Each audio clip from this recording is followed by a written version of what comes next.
जय श्री राम। नाइन स्वस्तिक arts YouTube channel में आप लोगों का फिर से बार बार स्वागत है। मैं हूँ आचार्य लखन शरण भरद्वाज। आज मैं आपको बताने जा रहा हूँ ज्ञान धारा में कि अमावस्या के दिन कोई भी शुभ काम नहीं करना चाहिए। बहुत से लोग क्या है नहीं मानते हैं, लेकिन शास्त्रों में देवताओं ने भगवानों ने देवताओं ने कहा है कि महीना में एक दिन हमने पितरों को दिया। वो एक दिन कौन सा है? अमावस्या। महीना में एक बार आती है, उसको कहा जाता है half moon, black moon English में, और पूर्णमासी को कहा जाता है फुल मून। तो जब हाफ मून, ब्लैक मून होता है उस दिन अमावस्या कही जाती है शास्त्रों में।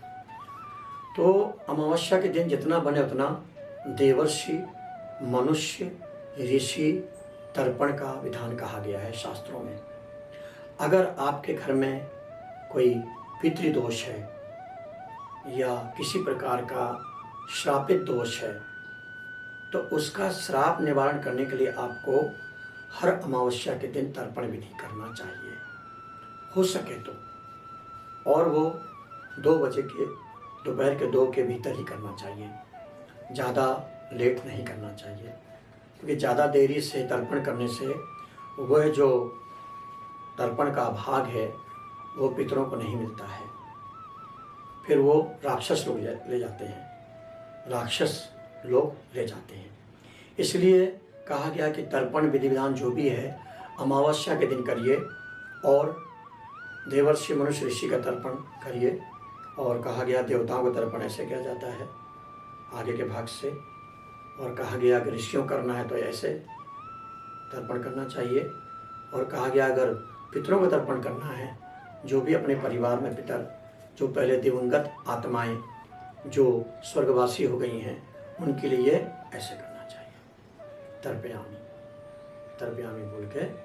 तो उससे जो विधि विधान से तर्पण अमावस्या के दिन लोग करते हैं, उससे काफ़ी जीवन में फ़ायदा होता है, और वह पितर लोग प्रसन्न होकर बहुत सारा उस परिवार को आशीर्वाद देते हैं। जो लोग, वो चाहे ब्राह्मण हो, चाहे क्षत्रिय हो, चाहे वैश्य हो, चाहे शूद्र हो, कोई भी जाति का हो। इसमें शास्त्रों में जाति भले बांटी गई है, लेकिन ये नहीं कहा गया कि आप तर्पण नहीं कर सकते हो। श्रद्धा विश्वास रखने वाला व्यक्ति अपनी इच्छा के अनुसार, विधि विधान के अनुसार, जैसे कच्चा दूध है, सफ़ेद तिल है, काला तिल है, जौ है, फूल है, ये सब मिला करके और तर्पण करना चाहिए। तो अमावस्या जो है, इसलिए कोई शुभ काम नहीं करना चाहिए, क्योंकि भगवान ने कहा कि आप 30 दिन तक सब कुछ काम करते हो, अगर एक दिन नहीं करते हो, कभी कभी 31 का महीना होता है, तो कहने क्या है कि 29 दिन काम करो, एक दिन पितरों के नाम पे पितृतर्पण करके उनका आशीर्वाद लो। अगर पितृ नाराज होते हैं तो घर में ना संतान की प्राप्ति होती है, ना सुख समृद्धि आता है, ना वंश वृद्धि होती है, ना किसी प्रकार का कहीं मन लगता है। आदमी हमेशा बेचैन रहता है, परेशान रहता है, और वो कब सोता है?